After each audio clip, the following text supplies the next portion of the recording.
양배추 요리가 어렵지는 않은데 맛이 없고 부피가 커서 보관도 불편하지 않으세요? 세계 3대 푸드라고 해서 먹으려 했더니 약간 질기기도 하고 많이 먹으면 속이 좀 쓰린 것 같기도 하고 기타 등등 불편한 게 여럿 있는데요. 그냥 갈아서 드시는 분들도 있는데 갈아서 먹는 게 더 번거롭더라고요. 갈아 먹는 방법이 아니라면 쪄서 먹거나 생으로 먹거나 둘 중 하나인데요. 양배추의 의외의 효능과 영양소가 최대한 파괴되지 않으면서 먹는 방법 등에 대해 말씀드리겠습니다. 의학의 아버지 히포크라테스가 위장병을 앓는 환자들에게 약 대신 처방했다고 하는 양배추에는 베타카로틴, 폴리페놀, 비타민 등 다이어트, 피부 미용, 항암에 효과적인 것으로 알려져 있습니다. 첫째, 비타민C가 많은데요. 비타민C는 상처를 치료하는 데 중요한 콜라겐 생성에 기여하는 것으로 알려져 있습니다. 비타민C 등 양배추에 들어있는 영양소를 제대로 섭취하려면 잠깐 볶는 정도는 괜찮지만 오래 찌거나 끓이지 말아야 합니다. 가장 좋은 방법은 생으로 먹는 건데 잘게채를 썰어 요구르트 등과 섞어서 샐러드로 드시면 맛있고 먹기도 좋습니다. 둘째, 양배추의 칼륨은 체내의 나트륨을 소변으로 배출하게 도와주고 혈관벽을 이완시켜 고혈압 예방에 도움이 됩니다. 셋째, 위 건강에 좋은 것으로 알려진 비타민 U는 위점막을 강화시키고 손상된 세포 조직의 재생을 도와줍니다. 넷째, 양배추에는 칼슘과 비타민 K가 많아 관절을 강하게 해줍니다. 설포라파는 불필요한 바이러스, 박테리아균을 없애고 암세포를 잡아먹는 NK세포 활동을 돕는데요. 농촌진흥청의 조사에 따르면 양배추 100g에 4.33mg이 들어있고 브로콜리에는 2.07mg이 들어있어 브로콜리보다 양배추의 설포라판이 2배 이상 많다고 합니다. 다섯째는 식이섬유가 풍부하여 장 건강에 좋다고 알려져 있습니다. 이제 요리 방법을 알아보겠습니다. 첫째, 생으로 드시는 건데요. 샐러드나 초무침으로 요리를 할 수가 있어요. 사과, 토마토, 브로콜리나 파인애플 등과 같이 먹으면 양배추의 질긴 맛이 과일즙과 섞여 식감이 좋고 소화가 편합니다. 둘째, 갈아서 드시는 방법입니다.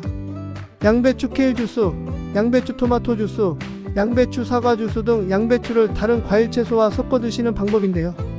양배추 150g에 사과 반쪽, 꿀 2큰술, 물 300ml에 케일 주스를 만들려면 케일 5에서 6장 정도를 넣으면 되고 토마토 주스를 만들려면 토마토 1개를 넣어주시면 됩니다. 영양만 생각한다면 사실 요리보다는 갈아서 드시는 게 좋죠. 세 번째는 요리 방법인데요. 양배추를 먹는 게 사실 비타민 U 때문이라고 해도 과언이 아닌데요.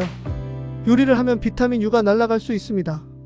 한국식품과학회지에서 발표한 논문에 따르면 양배추를 5분 끓인 물에 데쳤더니 비타민 U가 192.85mg에서 73.26mg으로 감소했고 10분 끓은 물에 데친 경우에는 60.51mg까지 감소했다고 하는데요. 이렇게 가열하면 비타민 영양소가 날아간다는 논문은 어렵지 않게 찾아볼 수 있습니다. 따라서 가급적이면 생으로 먹는 게 좋고 데우더라도 최대한 살짝 데치는 게 좋습니다. 양배추 가공 조건에 관한 논문에는 끓은 물에 데치는 것보다 물을 소량 넣고 전자레인지에 돌려 먹으면 영양소가 덜 파괴된다고 합니다. 그래서 물에 적신 양배추를 전자레인지에 돌린 후 찌개 등에 넣어서 드시거나 쌈으로 드실 수 있으세요. 마지막 방법은 생으로 먹기도 불편하고 갈아 마시는 것도 번거롭고 요리에 넣어서 해먹는 것도 사실 맛도 없다는 분들을 위한 방법인데요. 바로 즙을 먹는 겁니다. 즙을 내는 기계에 양배추의 즙을 미리 만들어 놓은 후 냉장 보관하여 오랫동안 드실 수 있습니다. 그런데 이것조차도 번거롭다면 양배추 즙을 사서 드시는 건데요. 즙을 선택하는 요령을 말씀드릴게요. 첫 번째는 저온 추출물이어야 하는데요. 비타민 U가 날아가기 때문입니다. 시중에 판매되고 있는 양배추즙 10개 중 8배에서 9개는 고온에 끓여서 압착하는 방식으로 비타민 U가 날아갑니다. 열풍 건조에 따른 이화학적 특성이라는 논문에 따르면 이 방식으로 했을 때 폴리페놀이 반으로 감소했고 비타민 U가 검출되지 않았다고 합니다. 대한암 예방 학회지에서도 비슷한 논문이 있는데요. 케일 녹즙을 20분 동안 가열하였더니 비타민C가 66% 감소되었다는 보고가 있습니다. 두 번째는 유기농 원재료를 사용했냐는 건데요. 양배추는 농약을 많이 치는 채소입니다. 농가에서 세척을 한다 해도 20에서 50%의 농약은 남는다고 하고요. 더욱 심각한 것은 침투성 농약인 경우 제거가 되지 않는다는 겁니다.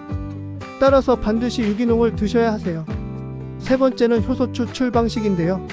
우리 인체가 양배추의 영양 성분을 흡수하려면 셀룰라제와 펙티나제와 같은 분해 요소가 필요하다는 사실을 알고 계신가요? 우리 인체에는 그런 요소가 없기 때문입니다. 코끼리나 기린이 덩치가 큰 이유도 바로 이런 분해 요소가 많아 온전히 식물의 영양을 모두 흡수할 수 있기 때문인데요. 그냥 갈아 마시면 다 흡수되는 게 아니라는 거예요. 우리가 음식물을 섭취할 때 입에서는 아밀라제 탄수화물을 분해하고 위에서는 펩신이 단백질을 분해하듯이 효소의 작용으로 분해가 되어야 흡수가 됩니다. 농촌진흥청에서 발표한 탄수화물 가분해 효소가 미치는 영향이라는 논문에 따르면 옥수수 가루에 효소를 처리한 결과 처리하지 않은 것에 비해 항산화 성분인 페룰산 함량이 20배 높았다고 합니다. 따라서 체내 흡수율까지 고려한다면 위에 말씀드린 사항을 고려하시는 게 좋습니다. 이런 방식으로 만든 양배추즙은 고정 댓글에 링크 달아 놓았으니까요. 필요하신 분들은 참고하시기 바랍니다. 뭐든지 오랫동안 먹어야 효과를 보실 수 있는데요. 방법이 무엇이건 간에 여러분께 맞는 방법에 맞춰서 꾸준하게 드셨으면 좋겠네요. 운동까지 곁들여서 하신다면 더욱 건강한 삶을 영위할 수 있을 거예요. 시청해주셔서 감사드리며 영상이 도움이 되셨다면 구독, 좋아요 부탁드립니다. 다음 영상에서 뵙겠습니다.